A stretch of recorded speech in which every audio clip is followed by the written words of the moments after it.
Hola, ¿qué tal? Muy buenos días. Vamos a continuar con nuestro estudio de la variedad central. ¿Sí? Voy a comenzar por acá recordando que podemos representar a la variedad central localmente como la siguiente gráfica. ¿Sí? La vamos a denotar WC, como es nuestra costumbre. ¿Sí? Y son las parejas X, Y, donde Y es igual a una función h de X, que es la que nos interesa determinar. Ahorita empiezo con todo lo demás. Y esta h debe de satisfacer que se anula en el origen y también su función jacobiana, su matriz jacobiana se anula en el origen. Entonces nosotros nos habíamos quedado en una expresión de esta forma, una gráfica como de esta forma, ¿no? Tangente al origen. En el ejemplo en el que habíamos trabajado en el video anterior, no había variedad inestable, solo había una variedad estable, WS. Esta es la variedad central que vamos a denotar WC, y aquí tenemos a X, aquí tenemos a Y igual a H de X. Bien, aquí me faltó poner que H es una función que va de U en Rn, donde U es una vecindad en Rn del origen. Aquí, perdón, H va de U en Rm, U es una vecindad en Rn, una vecindad del origen, porque recordemos que esta X entonces vive en Rn y esta Y vive en Rn. ¿Ok?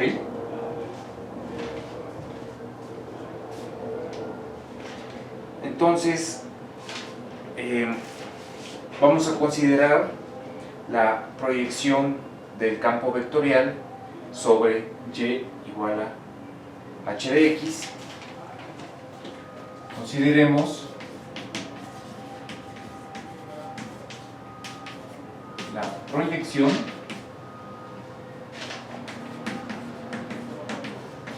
del campo vectorial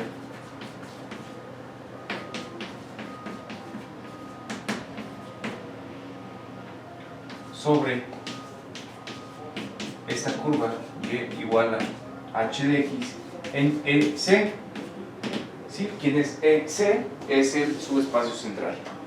Y esta proyección es X' igual a Bx, una parte lineal, más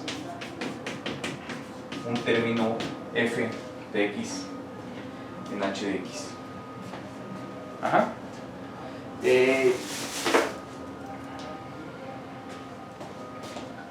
Una observación sobre esto es que como H de X es tangente, H de X es tangente a Y igual a 0.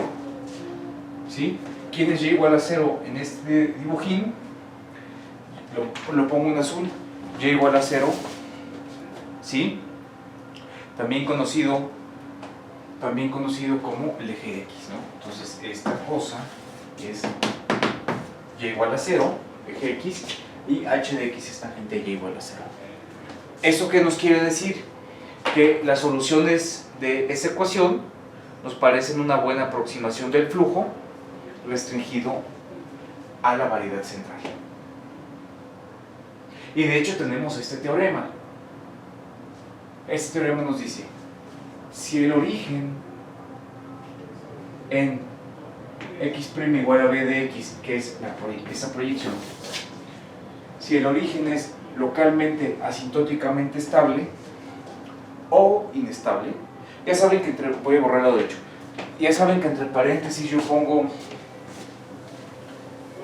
¿qué quiere decir esto? Que si es asintóticamente estable o bien si es inestable, si se da la condición de ser asintóticamente estable, entonces el origen en ese sistema, el sistema ya nos había aparecido en el video anterior, si mal no recuerdo, ¿sí? También es localmente asintóticamente estable. Y entre paréntesis pongo el otro resultado, que también es cierto. Si el origen en esa expresión es inestable, entonces también es inestable el origen en ese sistema. ¿Sí? Recuerden, estamos tratando de determinar o aproximar a la función h de x que nos representa localmente o nos permite visualizar localmente la variedad central. No es tan fácil determinar la variedad central, como hemos visto en los ejemplos, no es tan fácil determinar la variedad central como lo puede ser determinar la variedad estable o la inestable. Por eso estamos haciendo todo esto para determinar la variedad central, porque no es tan fácil determinarla como las otras dos. Entonces, ese es nuestro objetivo. ¿Cómo podemos determinar o aproximar a esa función h de x? ¿Qué es lo que nos está diciendo este teorema? El teorema dice, si tú quieres determinar si el origen es asintóticamente estable en este sistema, bueno, puedes estudiar la estabilidad asintótica para este sistema, porque es más sencillo. También, si este sistema, que es más sencillo, ya te dijo que el origen es inestable, entonces puedes afirmar la inestabilidad del origen para este segundo sistema, que es un poco más complejo. Complejo de estudiar, me refiero. ¿Ok? Bueno, ahora, ¿cómo podemos aproximar o determinar h de x? Bueno, sustituimos y igual a h de x lo vamos a sustituir acá. ¿Sí? Primero lo derivamos. Entonces la derivada de esto, por la regla de la cadena, es la matriz jacobiana de h de x, cadenazo por x'. ¿Ok? Ahora, ¿cuánto vale x'? X' vale b de x más f de h de x. ¿Sí? Porque lo estamos sustituyendo en esta. Entonces, si ustedes ven, aquí yo cometí un error, me equivoqué. Aquí no es h, aquí es f, porque estamos sustituyendo esta expresión. Vamos a utilizarla de acá. Ahora, x' es esto, b de x más f de x, h de x. ¿No? Ok, pero por otro lado, ¿cuánto vale y'? Es más, para que se vea más acá lo voy a dejar aquí. ¿Cuánto vale y'? Y' es cy, y es h de x, más g de x en h de x. Esto es y', pero por otro lado, y' nos da esto. ¿Ok? Ahora, vamos a llamar n garigoleada, n como función de h y de x, ¿sí? Es el conjunto, forma la siguiente ecuación. Hacemos a esto, al lado derecho,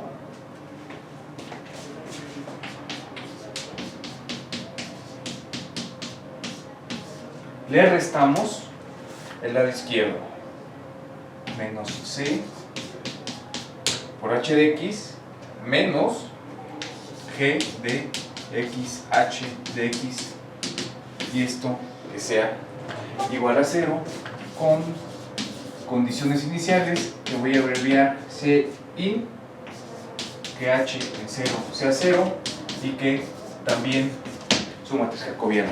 ¿Eso que nos dice? ¿En qué se traduce? Eso se traduce en la tangencia de la variedad central en el origen que sea tangente a la recta constante y igual a 0. Esta n garigoleada depende de h de x, ¿sí? El conjunto de puntos x tal que anulen esta ecuación. ¿Ok? Entonces, esta es una ecuación diferencial que no siempre se puede resolver de manera exacta, ¿sí? ¿Ok? Es una ecuación diferencial. Aquí nos está apareciendo la derivada de esta función h de x. No siempre se puede resolver de manera exacta. Miren, es una ecuación diferencial porque ¿a qué nos estamos refiriendo con eso? A que estamos buscando una función h de x. Estamos buscando h. ¿Dónde está h? H, todo esto es la búsqueda de h. H a la vista. Bueno, aproximar al menos a h. ¿Sí? Entonces, h debe de satisfacer esta ecuación diferencial con estas condiciones iniciales. Por eso es que es una ecuación diferencial. Es un problema de valores iniciales. Lo podemos ver de esa manera. Ajá. Ahora, no siempre puede resolverse de manera exacta. ¿Ok? Eso lo sabemos desde ecuaciones 1. ¿Sí? No siempre las ecuaciones diferenciales, no todas las que nos gustaría resolver, no todas se pueden resolver de manera exacta. Entonces, ¿qué es lo que vamos a hacer con esta h de x? Aunque no se pueda resolver de manera exacta, vamos a aproximar a x, aproximar a h de x, perdón, no x, a h de x con una serie de Taylor, una serie de Taylor alrededor del origen, o sea, alrededor de h de x igual a 0. Déjenme bebo agua. ¿A qué me refiero con alrededor? En una vecindad de x igual a 0, debemos de poder aproximar a h de x, o sea, a la solución de esto, con una serie de Taylor. Y de hecho tenemos el siguiente teorema. Ajá.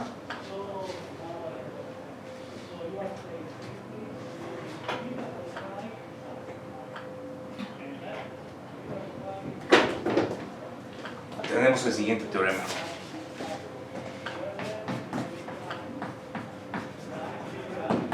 ¿Sí?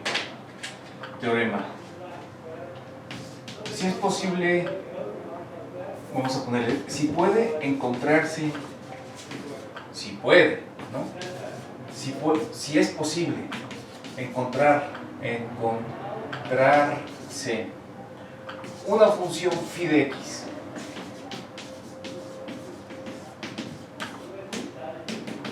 una función phi de x con phi que en 0 valga 0 y que también su derivada en 0 valga 0, tal que n de h de x definida por acá arriba sea igual a, quizá no a 0, ¿qué pasa si fuera igual a 0? Bueno, pues que ya encontramos una h de x que satisface la ecuación.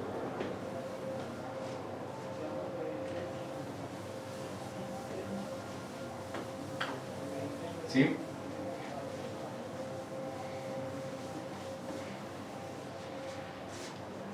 Pero les digo, no siempre es fácil encontrar que esto sea 0. O sea, nosotros ¿qué nos gustaría? Un cerón ahí.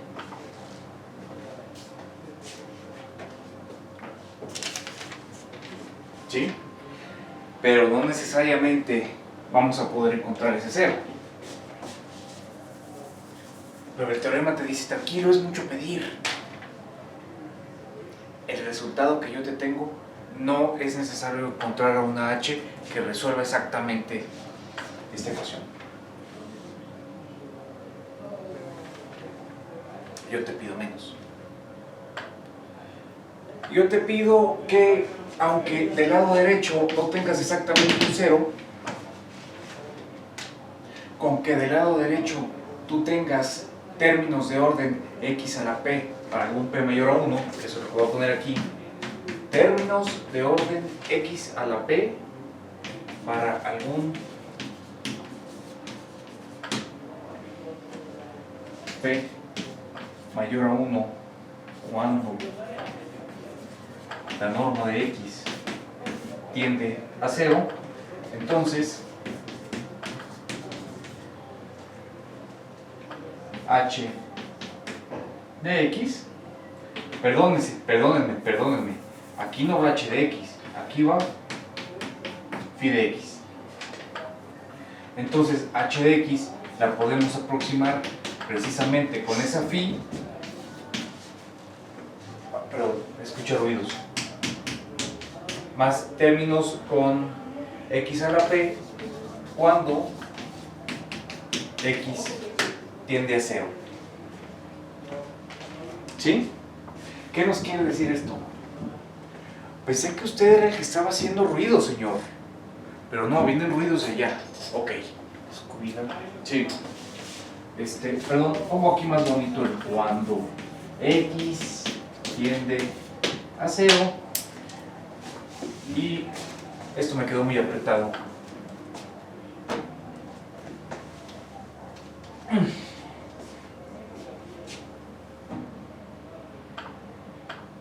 Teorema. Si podemos encontrar una función phi de x que está satisfaciendo las condiciones iniciales estas, 1, 2, tal que al evaluarla en esta n, o sea, sustituirla aquí, aquí, aquí y aquí, no nos da 0, no nos da exactamente 0, como quisiéramos. Si nos diera 0, bueno, pues hacemos que h sea igual a phi de x y ya tenemos nuestra representación gráfica de la variedad central. Pero no, el teorema pide menos. El teorema dice, no es necesario que esto se anule, sino con que lo que te quede sean términos de orden p para algún p mayor a 1, esto cuando x tiende a 0. ¿Qué quiere decir esto?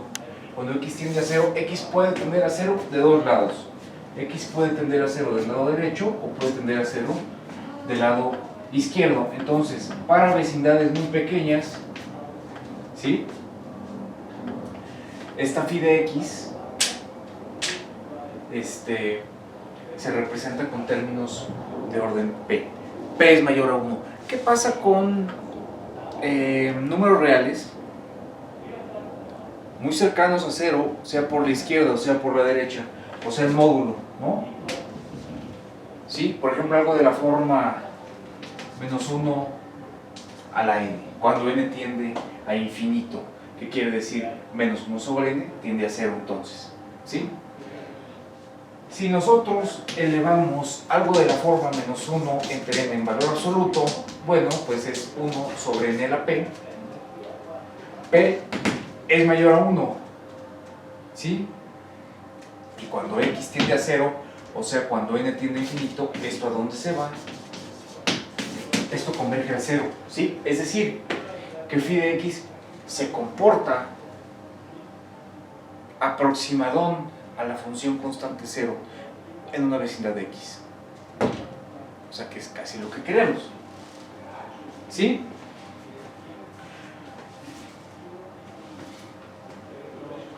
¿Qué es esto? ¿Qué es lo que nos está... Aquí está Taylor, ¿eh? Aquí está Taylor escondido, porque esto lo que nos está diciendo es que entonces podemos aproximar a h de x como una expansión en serie, más sus términos de orden pequeño cuando x tiende a 0. Entonces podemos aproximar a h de x buscando soluciones en serie.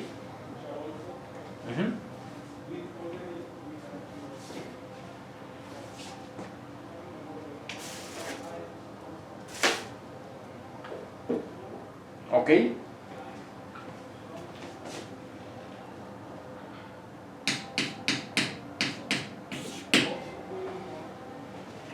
Entonces,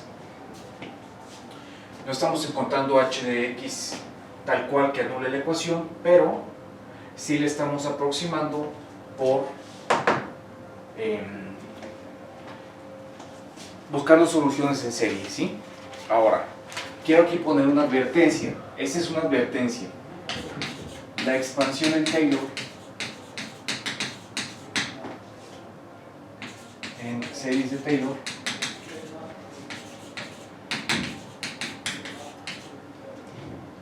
no siempre existe.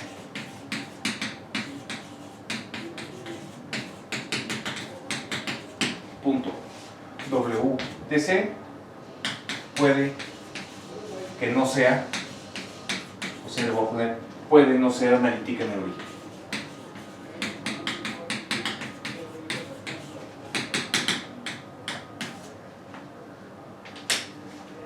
Y ya quedando por acá, ejemplo. Ajá, entonces, si vamos a utilizar este teoremón, vamos a tener cuidado con esa parte, ¿sí? Porque puede ser que no sea analítica en el origen, pero ese es el teorema, ¿sí? Ese es el teorema. Vamos a ver un ejemplo. Es un sistema plano, U' es B, y B' es menos B, más alfa por U cuadrado, más beta por V, con alfa y beta por determinar. Cuando vemos esta condición o una situación en la que dice alfa y beta está por determinar, ¿determinar qué? Bueno, pues entonces vamos a elegirlas o vamos a determinarlas de modo que satisfagan alguna propiedad, ¿no? Porque por algo las vamos a determinar de modo que nos acomoden en cierta manera, o sea, de modo que satisfagan alguna propiedad. Bien, ¿cuál es el único punto fijo de esto? El único punto fijo, solo hay un lugar en donde se va a anular el primero. Bueno, el primero se anula si aquí tenemos U, aquí tenemos B. La primera entrada de este campo vectorial, que pues, es una función de U y de B, se anula en B igual a 0. Y B igual a 0 es todo este eje. Entonces, B igual a 0 aquí, B igual a 0 acá, y el único punto donde U cuadrado se va a anular es en el origen. Este campo vectorial plano solamente tiene un punto fijo en el origen. Y miren, nosotros ya somos expertos en calcular, en determinar linealizaciones y en calcular valores propios. Entonces, me adelanto aquí. Los valores propios de la linealización de ese sistema evaluado en el origen son lambda 0 igual a 0 y lambda 1 igual a menos 1. Con vector propio asociado a lambda 0 es el 1,0 y el vector propio asociado a B1 es el 1, menos 1.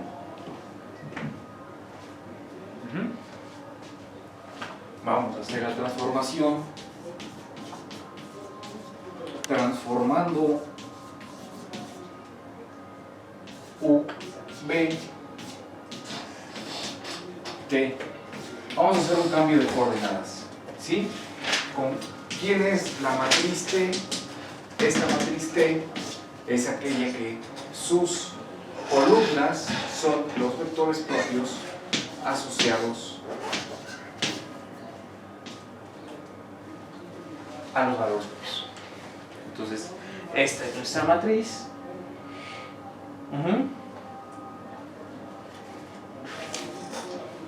transformamos el sistema en forma estándar.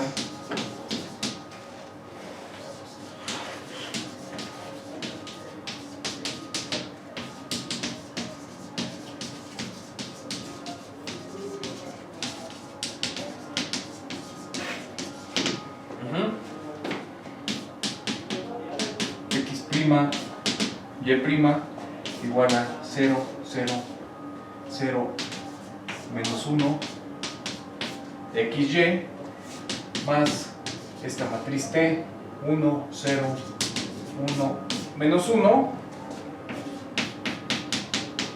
alfa x más y cuadrada, menos beta x más y por y, y un 0 arriba. Esto es menos beta x más y por y. ¿Sí?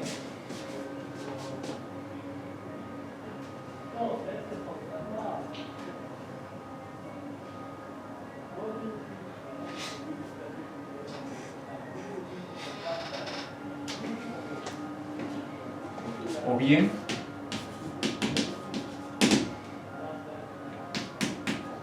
x' igual a alfa de x más y cuadrada menos beta xy más y cuadrada. Y y' es menos y menos alfa x más y al cuadrado más beta x y más y cuadrado. ¿Sí? Entonces, ¿qué fue lo que hicimos aquí? Aquí observen que las coordenadas originales son u y b.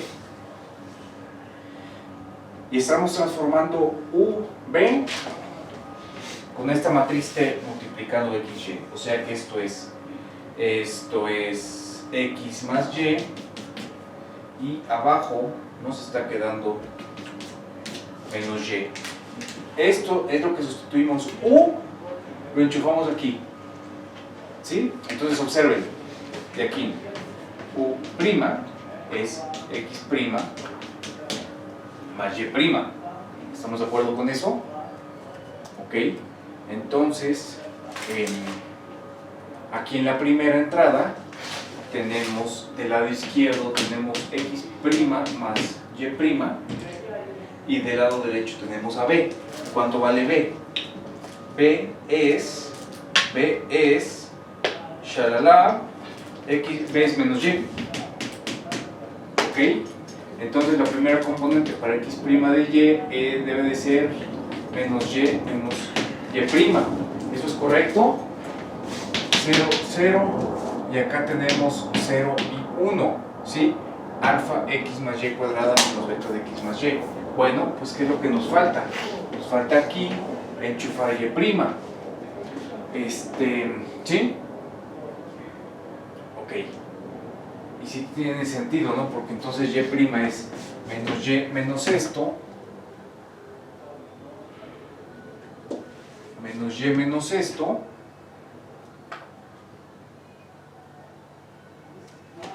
menos y menos esto. X' justo es menos y menos y'. ¿Ok? Entonces, bueno, pueden ustedes transformar el sistema de esta manera. Como el espacio central y el estable son unidimensionales,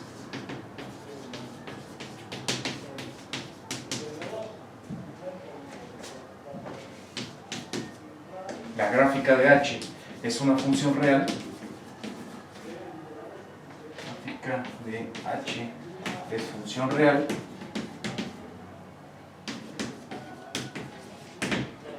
Y ¿cuánto vale esta n de h de x?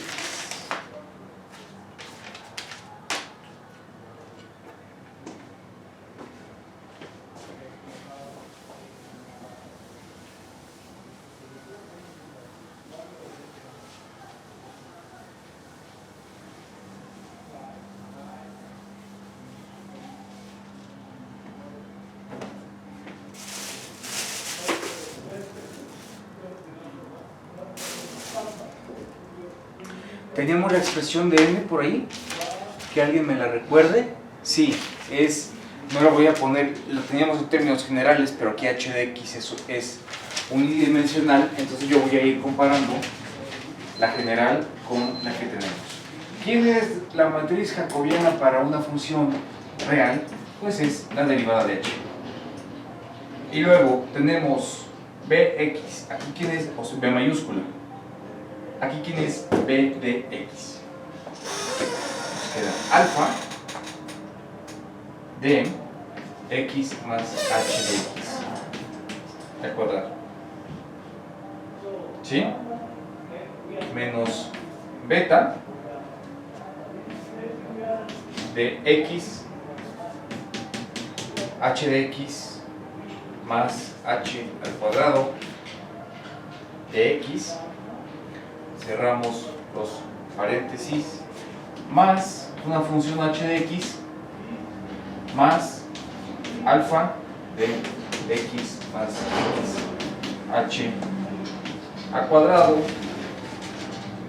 menos beta de x h de x más h al cuadrado de x, y lo que estamos buscando de esto es que esto sea cero, con las condiciones iniciales que abrevio c y h en 0 valga 0 y que lo mismo valga h' en 0, porque estamos buscando la tangencia del origen. ¡Ojojo! Nuestra serie de Taylor. Hacemos nuestra expansión en serie.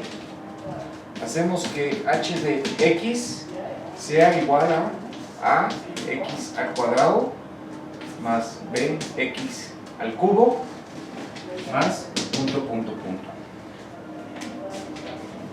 Ajá.